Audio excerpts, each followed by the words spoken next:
When our family arrived in Japan, we had one question. What's the deal with all the plastic food? Japan is home to a unique phenomenon called Sampuru, which is the name for all of the plastic and wax food displays that you see throughout the country.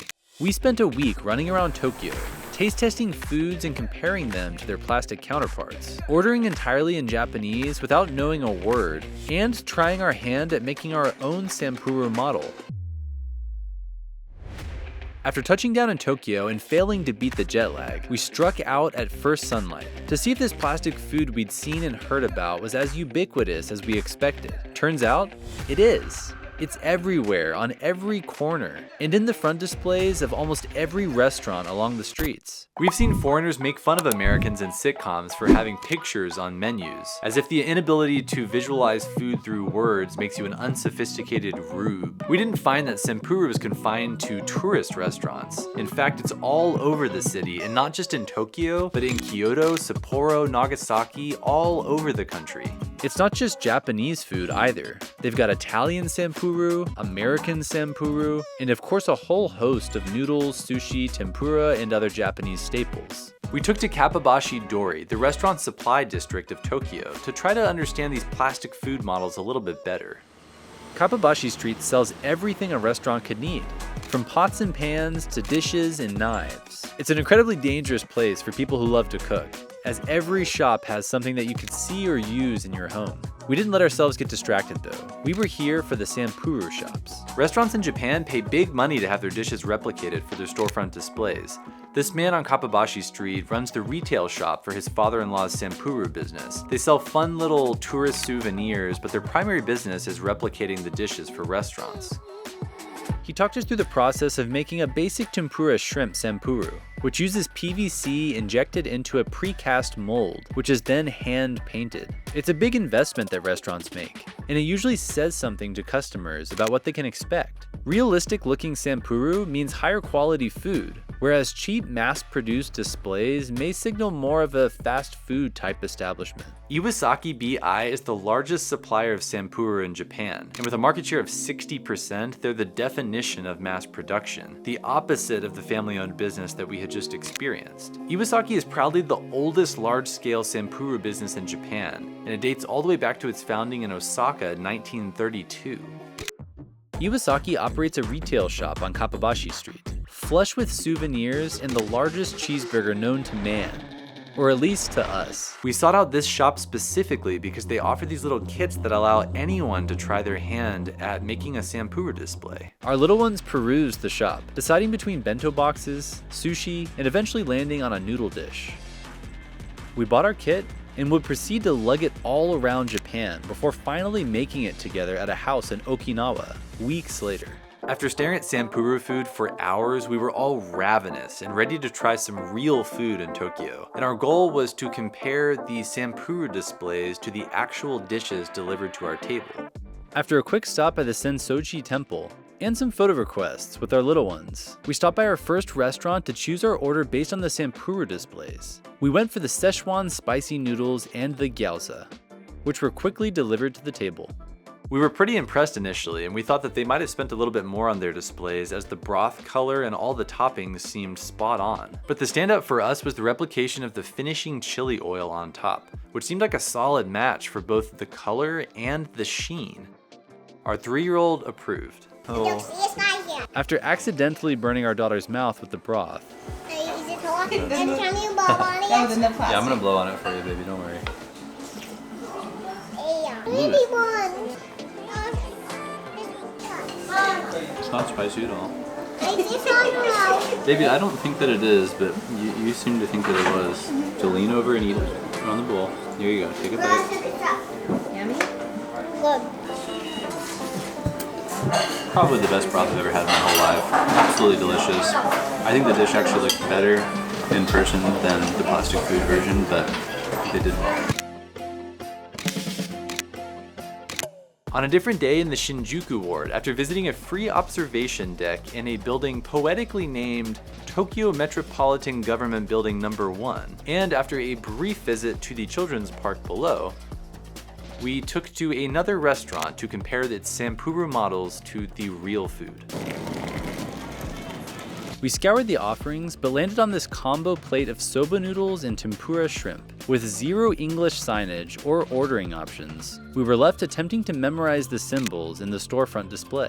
We then had to select the button corresponding to our desired dish on this machine. Unfortunately for our comparison game, our study of Japanese symbols was lacking. While we ended up close to our desired order, we accidentally selected the Udon noodle version instead of the soba noodles. So it clearly looked different than the Sampuru display. Here, I'm gonna try to just give you one.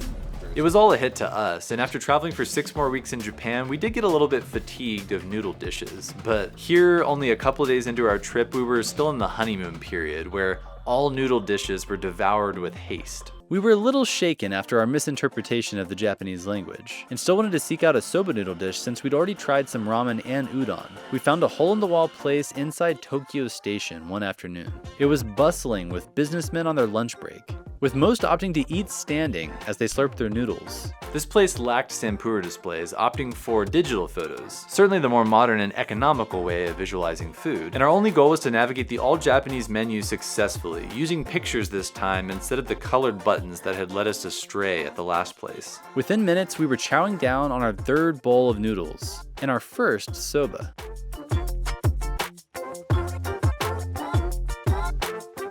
Do you like it, Lucy?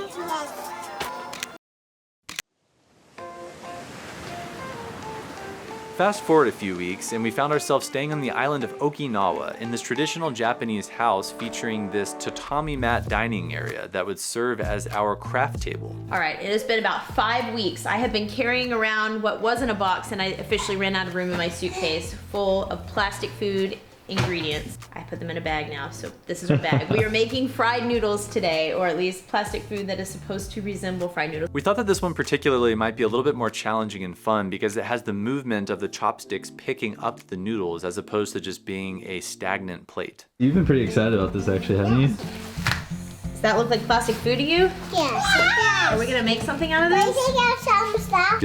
Feels waxy, less plasticky and more waxy. Isn't that impressive that this is gonna somehow look like that? After gathering the materials, the first step was to build the stand where the chopsticks would protrude from the noodles. Can we do Actually, it? the angle you like.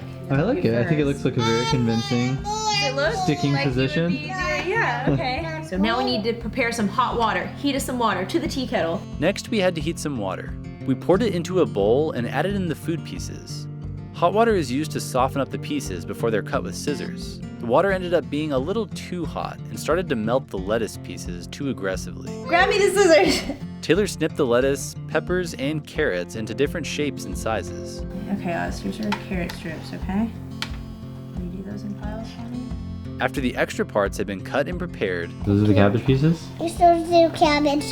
We're gonna put it in here. These are the noodles, and this are the soba. So we're gonna open it, so we're gonna put it on the noodles once it's done. Perfect. we had to wrap the noodles around the stand and chopsticks one at a time. First, we dunked the noodles in hot water to make them malleable. Then we'd twist them quickly around the figure before they dried out. Otherwise, they'd become brittle and start to break.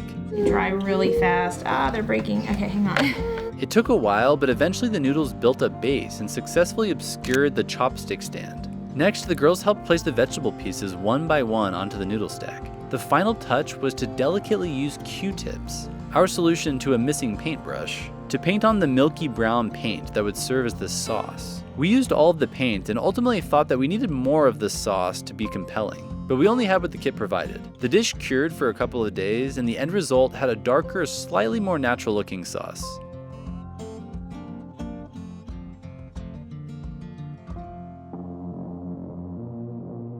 Well, our Sampuru might not have been the most convincing. The sauce was a little bit off and the noodles were a little bit squared, but especially from far away, we thought that it didn't look half bad. And frankly, people dedicate their life to this. It's an art form, so we really didn't beat ourselves up too much about it.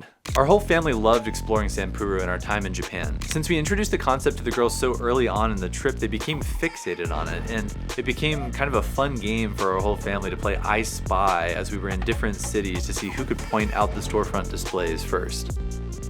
So if you ever find yourself in Japan, try picking up one of these kits on Kappabashi Street. Or if you're old enough, find a Sampuru workshop.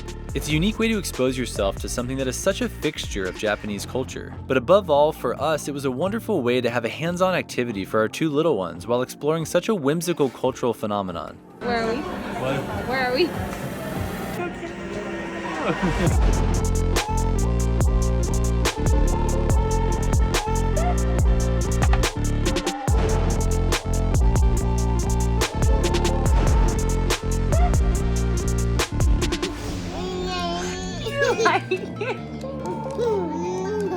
Tokyo!